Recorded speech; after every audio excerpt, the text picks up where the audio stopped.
वेदव्य होकर नहीं जाती, अखंड सुभागवती होकर जाती। वो 7 चीज मूल भगवत चित्त का स्मरण करने वाली शंकर स्वयं ऋषिका से कह रहे हैं, तू कर्म का भोग जरूर भोग रही है पर तेरा सात्वित्व की रक्षा स्वयं जगत जननी करेगी, तो चिंता ना करिएगा, तो चिंता बिल्कुल ना करना, स्वयं जगदम्बा करेगी। और आया समय भगवान शिव का जो शिवलिंग, छोटा सा शिवलिंग, बिल्कुल छोटा सा, जिसका पूजन ऋषि का रोज करते। और बहुत ध्यान देना जीजियों, आपसे निवेदन है, आपके घर में जितने पुराने भगवान हैं, ठाकुर जी हैं, देवता हैं, ये सिद्ध हो चुके हैं। कैसे हो गए हैं? सिद्ध। जिस माला से हम जाप करते हैं वो माला हमारी सिद्ध हो जाती है जब जप कर। जिस आसन पर बैठकर हम भगवान की कथा सुनते हैं, जिस आसन पर बैठकर हम भजन करते हैं, जिस आसन पर बैठकर हम स्मरण करते हैं, वो सिद्ध हो जाती है हमारी सिद्धता। बड़ा क्रम है हमारा सिद्धता,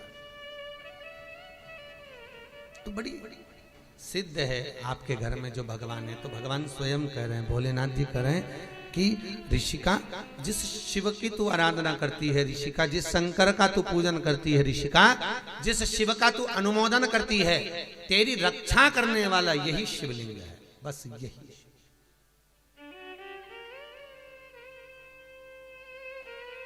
वही शिव।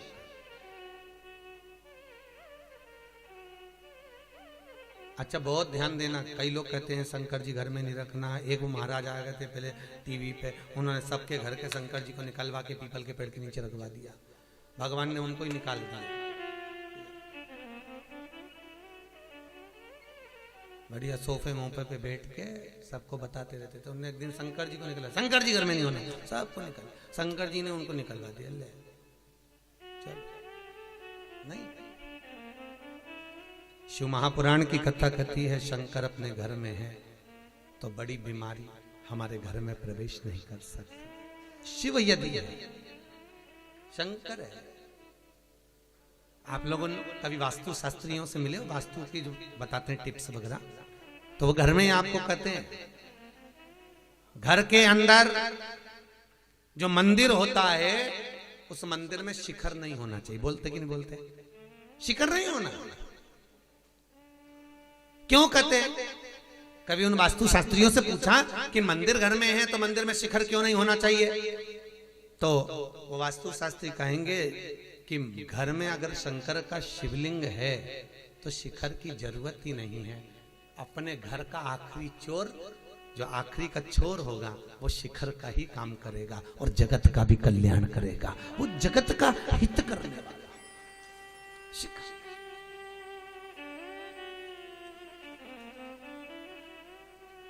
उनसे पूछोगे वो बताएंगे आपको कि मंदिर में अगर शंकर है, मंदिर में अगर शिव विराजमान है, मंदिर में अगर भोलेनाथ विराजे हुए हैं, तो फिर क्या सोचना? फिर नहीं सोचना, शंकर है, शिव है, बैठे हैं। अब एक दिन ऋषि का शिव की आराधना में लगी थी, युवानी अवस्था हो गई, और युवानी अवस्था में जब जवान हो गई, बड़ी सुंदर थी वो, अति रमणीय, अति सुंदर, बहुत सुंदर, बहुत सुंदर। और इतनी सुंदर ऋषिका, इतनी सुंदर थी, शिव का भजन कर रही थी। वहीं पर एक मूड नाम का राक्षस है। क्या नाम था उसका? मूड। और मूड नाम का राक्षस आया और उस मूड नाम के असुर ने आकर जब ऋषिका को देखा तो देखकर उसकी चित्त वृत्ति में, उसके मन में ऋषिका के प्रति प्रेम जागृत हो, काम उत्तेजना जाग, और वो ऋषिका को अपना बनाने के लिए प्रयास कर रहा, और ऋषिका को अपना बनाना चाहिए। बहुत ध्यान दीजिए, एक कथा आपने भागवत जी में सुनी होगी, पवन रेखा की। कौन? कंस की मां, राजा कंस की मां पवन रेखा रजस्वला धर्म के, कौन से धर्म के? रजस्वला धर्म, जो नारी 7 दिन काम नहीं करती, उस रजस्वला धर्म के चौथे दिन बाल धोकर वन में चली गई थी। पवन रेखा, भागवत जी में पंडित जी ने आपने को सुनाया होगा, कंस का जन्म। पवन रेखा चौथे दिन बाल धोकर रजस्वला धर्म के चतुर्थ दिवस में केश धोकर बाहर निकल गए। स्त्रियां धोती हैं बाल तीसरे चौथे दिन, केश धो ले गई वन में। पवन रेखा की सुंदरता को द्रुमलिक नाम के राक्षस ने देख लिया, बड़ी सुंदर है। और पवन रेखा के पति उग्रसेन जी का रूप रखकर वो द्रुमलिक राक्षस पवन रेखा के घर में चले गया, उन्हीं के साथ रहने लगा और उसी के द्वारा गर्भ ठेर गया पवन रेखा का। जो औलाद पैदा हुई वो कंस जैसी पैदा हुई, राक्षस कंस पैदा, वो द्रुमलिक नाम के राक्षस का संतान। कंस कितने भाई थे? अरे जम के बोलो जरा। कृष्ण कितने भाई थे? नहीं, कृष्ण पूरे कितने थे? 8। कितने थे? 8। 6 तो वो, 7वें नंबर के दाऊद जी और 8वें नंबर के कनिंग। कृष्ण कितने भाई हैं? 8। कंस कितने भाई हैं? 8। कंस कितने भाई हैं? 8। और 8 भाई राजा कंस के स्वयं को मिलाकर जब 8 है, तो जो 7 भाई थे कंस के, वो भगवान की भक्ति में डूबने वाले थे, स्मरण करने वाले थे, दान पुण्य करने वाले थे, नाम कीर्तन करने वाले थे, नाम स्मरण करने वाले थे। कंस के 8 भाई, थोड़ा प्रश्न बढ़ाइए, कंस के 8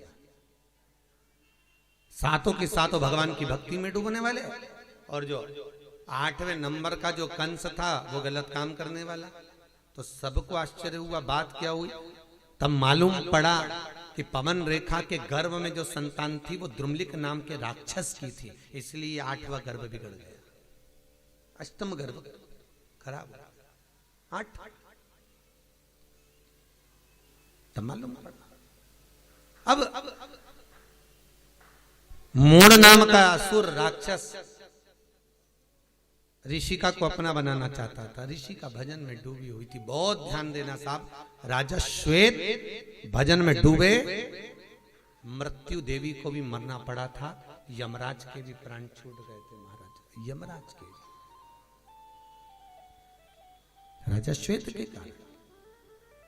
और अब स्वयं ऋषिका जब शिव की आराधना में लगी हुई है, ऋषिका जब भगवान शंकर का भजन कर रही है, ऋषिका जब शिव का स्मरण कर रही है, ऋषिका जब शंकर का अनुमोदन कर रही है, और उसी समय पर जो मूढ़ नाम का असुर आया शंकर का भजन में, तो ऋषिका डूबी थी, स्वयं शंभु प्रकट हो गए और शंकर ने प्रकट होकर उस मूढ़ नाम के राक्षस का संहार करा। ऋषि का चरणारविंद का स्मरण करने लगी, प्रभु इस मूढ़ नाम के असुर ने मुझे गलत दृष्टि से देखा है, गलत दृष्टि से देखा।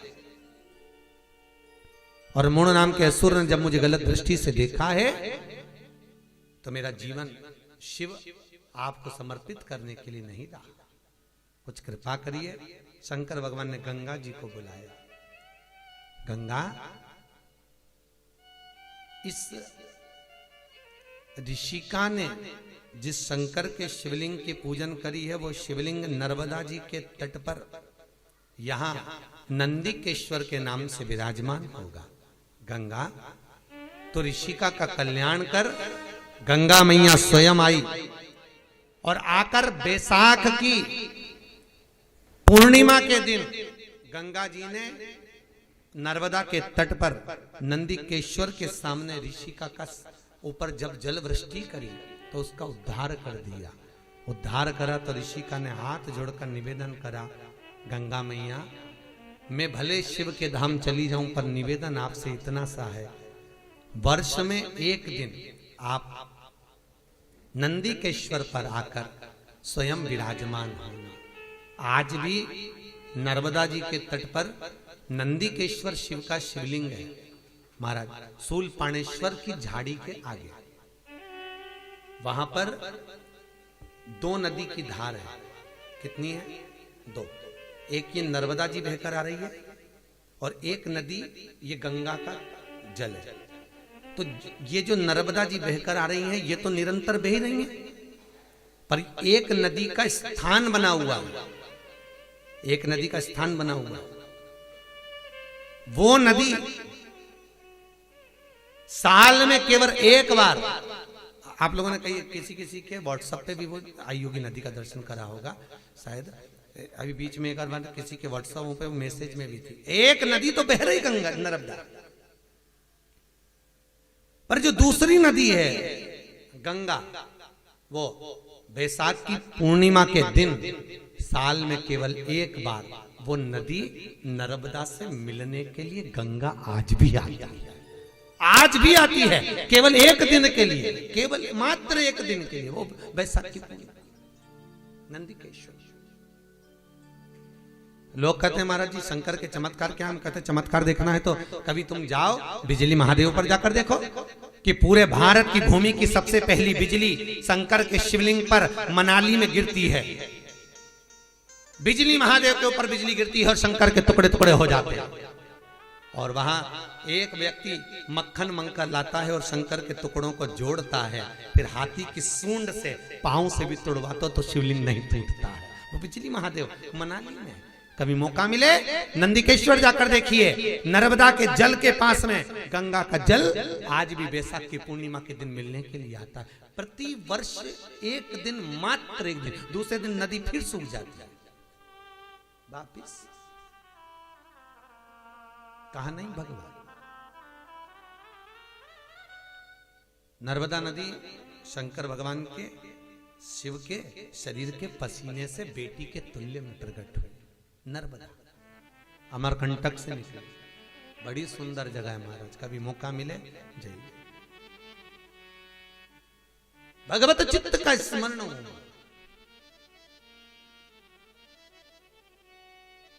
पूरी दुनिया में सारे शिवलिंग पर चढ़ाई हुई वस्तु को नहीं खाया जाता, पर नर्मदेश्वर नर्मदा के जल से निकला हुआ शिवलिंग पर चढ़ी हुई वस्तु खाई जा सकती है, वस्तु पाई जा सकती है, उसका स्मरण किया जा सकता है।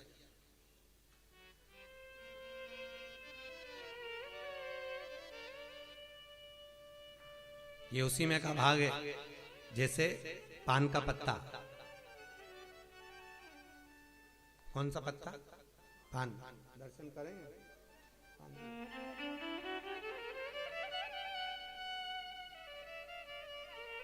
ये पान का पत्ता। इस पान के पत्ते पर ये, इसका जन्म कहाँ हुआ आपको मालूम होगा ना? पान का जन्म कहाँ हुआ है? अमृत, जो मंथन में अमृत का कलश निकला था, उस कलश को असुरों ने देवताओं से छुपाकर इंद्र जिस खंबे से बनता था उस खंबे के पास में कलश को छुपाया। वहीं कलश को रखे रखे उस कलश की बूंद नीचे टपक गई थी, तो पृथ्वी से संसर्ग होकर एक बेल उत्पन्न हो गई थी। उस बेल से ये पान का पत्ता उत्पन्न हुआ था। इसलिए पूजन में पान की बड़ी महत्वता होती है महाराज। अमृत का पर इसमें कामता का निवास हो गया। कामता को देखकर दरिद्रता देवी इसमें प्रवेश कर गई। तो दरिद्रता देवी ने कहा इसमें मेरा निवास होगा। देवताओं ने कहा ये तो देवताओं पे भी चढ़ेगा, सबको प्रिय रहेगा ये बीड़ा, ये पान। तो दरिद्रता देवी कहती है मेरा भाग आगे और पीछे रहेगा। इसलिए जब भी तमोली पान बनाने वाले पान जब बनाते हैं तो आगे का भाग तोड़ देते हैं और पीछे का भाग कैंची से, अरे बोलो सही है कि गलत है? तो कई बच्चे पूछते हैं मम्मी इसको पीछे से क्यों काटा, आगे से क्यों काटा, बीच में तो काटा ही नहीं। तो उसका कारण केवल इतना है, इसमें दरिद्रता का जो भाग है वो दो भाग है। दरिद्रता आगे भी निवास कर रही है, पीछे भी निवास कर रही है। इसलिए इसको तोड़कर फिर पान बनाया जाता है, बीड़ा बनाया जाता है। पर पूजन में जल के पात्र में जब तक ये पान डला रहता है तब तक दरिद्रता देवी का दोष इस पान में नहीं रहता। कई कई लोग पूजन करने के बाद पान को थाली में रख देते हैं, तो पंडित जी वापस उठा के उसको पानी के कलश में डाल देते हैं। डालते कि नहीं डालते? वापिस पानी के कलश में, क्योंकि अलग रहेगा तो दरिद्रता का भाव रहेगा, उसमें डला रहेगा। तुम किसी तमोली की दुकानों पर भी जाकर देखना, जो पान बेचते हैं, वो अगर पान का ढेर रखेंगे तो बार बार पान पर पानी का छींटा देते रहेंगे। देते कि नहीं देते? पानी का छींटा देते रहेंगे, उसको गीला रखेंगे। भले पानी से वो सड़ रहा है, पानी से गल रहा है, तो भी उस पर जल का छींटा देंगे, क्योंकि पानी में जब तक है तो उसमें दरिद्रता का भाव नहीं। पानी से सूखा दरिद्रता का भाव प्रकट हो जाए। तो शंकर का जो मिलन है महाराज, शिव कह रहे हैं तू गंगा नर्मदा के इस नंदिकेश्वर तू आ और मिल। तो जो कहते हैं कि भगवान कहाँ है, हम कहते हैं एक बार जाकर जरूर देखो साहब, जरूर देखा। उसकी प्राप्ति का केंद्र बिंदु है, वो जो अवश्य प्राप्त होता है। शंकर की कथा कहती है, ऋषिका शिव के धाम में चली जाती है, देवताओं ने पुष्पों की वृष्टि करी है, गंधर्व गान करे हैं, अप्सरा नृत्य करी, चारों तरफ सुख समाहित हो जाता है, सुख समाहित। इधर भगवान शिव की कथा कहती है, शंकर भगवान अनुमोदन करते, आनंद के सुख की राशि है, सुंदर मंगल विवाह प्रसंग का स्मरण हुआ।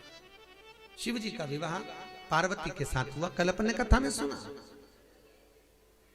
पार्वती और भगवान शंकर का जो विवाह हो रहा है, शिव और पार्वती का जो मंगल विवाह हो रहा है, अपन कल कथा में उसको श्रवण करें। और फिर ध्यान देना, शंकर विश्वास है, पार्वती श्रद्धा है, और शिव और पार्वती का विवाह नहीं है, ये विश्वास और श्रद्धा का मिलन है। आज के जमाने में ये दोनों चीजें किसी के घर में नहीं है। क्या क्या चीज बोलो जम के? विश्वास और श्रद्धा, ये दोनों चीज लोगों के घर से चली गई। ना विश्वास रहा ना श्रद्धा रहा। भाई भाई पे विश्वास नहीं करता, देवरानी जेठानी पे विश्वास नहीं करे, जेठानी देवरानी पे नहीं करे, सास बहू पे नहीं करे, बहू सास पे नहीं करे। और जरा विचार करो, कितना विश्वास था पहले के समय में, कितना विश्वास। और आज भी जितना विश्वास सास के मन में बहू के प्रति रहता है, उतना बहू के मन में सास के प्रति नहीं।